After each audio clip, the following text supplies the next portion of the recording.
Manuel Leteao, good morning. How are you, faithful? This is your 49ers and Coffee Report for December 19th, 6 days away from Christmas, everybody. Just want to come in. Not a whole lot going on from yesterday we're going to talk about today. We're going to go over the practice report that we had yesterday. So it looks like for the limited, we had Nick Bosa with his hip and oblique, but I think it's just one of those precautionary things. Everything seems to be that he's ramping up, basically being full, and he should be good to go for the rest of the season. Dre Greenlaw, still again, same thing with Bosa. He should be fine. They're just giving him rest. Got to be careful. Still just barely coming back from his injuries from last year. Even though he did play well, still got to be comfortable. Don't want to aggravate anything like that. Jalen Moore also limited with a hip injury. Malik Mustafa still got a little bit of an issue with his chest from last week. Also, with the limited, you had Nick Zakelj, who has an illness. And maybe there's something going wrong with the locker room because also Malik Collins also sat out with an illness. Could just be the flu for all we know. Like I said, just all this being reported is that some sort of illness. So it could just be, it's the winter. Get a little sniffles. Everybody gets them once in a while. Isaac Guerendo has a foot/hamstring injury. Obviously, a little bit interesting going on with the hamstring because, as everybody knows, you've got to be real careful with those. You can't, if you rush back too soon, you just end up making it worse. And who knows, he rushes back this week, or if he's not completely healthy with it, and then he's done for the season. And even though we still have the minute chance of a playoff run, that chance is still there. And right now, he is going to be the top back heading into any sort of playoff run that we have right now. Also, who did not participate is Trent Williams with an ankle. Kyle kind of clarified it enough that even though, yes, Trent is still dealing with his personal issues, it's really not that's holding him back. It's just that he's not taking to the treatment of his ankle and that being able to come back from that. So it's kind of a good thing to hear that at least mentally Trent seems to be doing a lot better, and that's not what's holding him back from being able to play again right now. It's just the ankle. So good on that. The bad part about it is that's at the point right now to where they're talking about just shutting down Trent the rest of the season. Now, Jalen Moore has been playing pretty good in his stead while he has been out.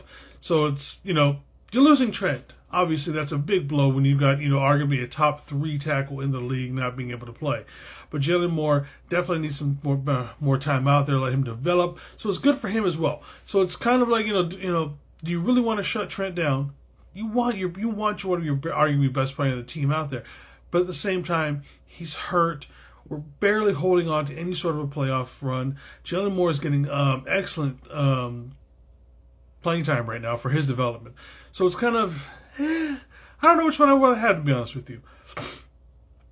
Some other things of note, let the Kirk Cousins to 49ers trade rumors, all that kind of stuff start once again. Obviously, he's been benched over in Atlanta, so Michael Penix will be the starter. And let's be honest, who didn't see this coming? Unless Kurt was playing at MVP type of level, this was going to happen at some point. There's no way. Will they draft 7th, 8th, something like that?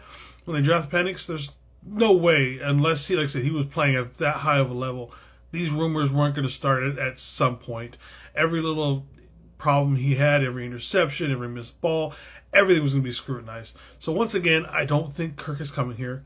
The only thing I can see Kirk is maybe they kind of dangle something like that out in front of Brock and his agent as negotiation tactics or something like that. But I truly don't see Kirk Cousins coming here. I know Kyle's had a teenage crush on him since forever. Back to their Washington days where originally they wanted him to be the quarterback. They didn't plan on drafting RG3. They planned on drafting Cousins to be their quarterback there. Then, that whole thing fell apart. So I don't think he's actually coming here. Nor do I believe the one, I want to say it was from Baldy, Brian Baldinger, who said that the Niners should trade Brock Purdy for Sam Darnold.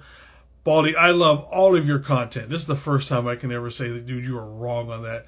Yeah, Sam Darnold looks bad. It looks pretty good up there. But you give me those wide receivers, that offensive line, I could go out there and play quarterback for the Vikings. They are stacked in that department right now. You put Sam Darnold on anything where he has to actually lead a team and carry a team, he's going to turn into Sam Darnold that we know. The Sam Darnold that over the history of the NFL, no one had, over like 3 seasons, had more turnovers than he did. So no, Sam Darnold for Brock Purdy is a terrible idea. Even if Matt Miyoko was saying that he has the best arm talent he's ever seen, that's great. I can have lots of arm talent. I can throw a ball a country mile. Don't mean that I can play in the game, which obviously Sam Darnold has issues with up until this last game. All right. So, anyways, other than that, Kyle also talked about in his presser yesterday about the what's going on with Debo. He kind of put it on the fact that Debo was injured a little bit during training camp, it slowed him down. Put it more on his injuries just in general. His pneumonia. I had actually forgotten about the whole pneumonia issue during the beginning of the season. Then he had another rib injury that limited his practice ability for about a month. So basically, he's putting it on everything else, but just the fact that Debo said this. This is the way I see it. Debo is a running back. We call him a wide back, whatever you want. The usage of him as a running back, if you kind of look at it from a pure running back perspective, Debo's 28. He runs like a running back. He moves like a running back. He runs people over like your typical running back does, especially when he comes out of the backfield all the time. 28 is about when you start to see signs of those guys declining. Debo's 28.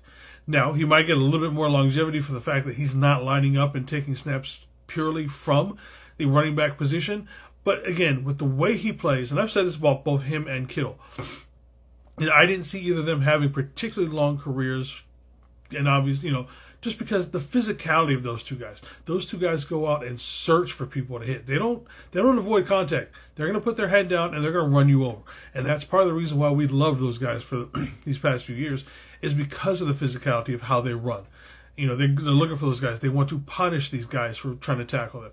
So, like I said, I think, yes, maybe Debo has lost a step, but I also think that, Kyle does have a point. With all these injuries and everything else, Debo's, maybe he's lost a step because of all that. Okay, let's buckle it up. Let's see what happens. Let's finish out this year strong, and then let's come back next year. Everybody, say we don't make the playoffs. Everybody gets an extended amount of time off. Everybody just rehabs the hell out of themselves. And then we just get back to next season. And then, everybody comes back healthy next season. We got a shot to win the Super Bowl at home in the Field of Jeans. All right, everybody, that's going to be all for today's 49ers and Coffee Report. Not afraid for Rifle, we ain't got nothing going on today because me and media are not doing our show today. So everybody just hang out, watch some Thursday Night Football, and then I'll be back tomorrow morning with another report here. And then don't forget, on Fridays, we do our 49ers, the Niner Faithful Radio Weekend Review Show, where we just kind of hang out, talk about everything that's happened across the week. We give a preview for the opponent, which obviously is going to be Dolphins this game. And we usually have something to drink, so it ends up being kind of like a little drinking show, just kind of like hang out, relax, the end of the week. You made it through the week and you're done with work, so come chill with us. All right, everybody. One love.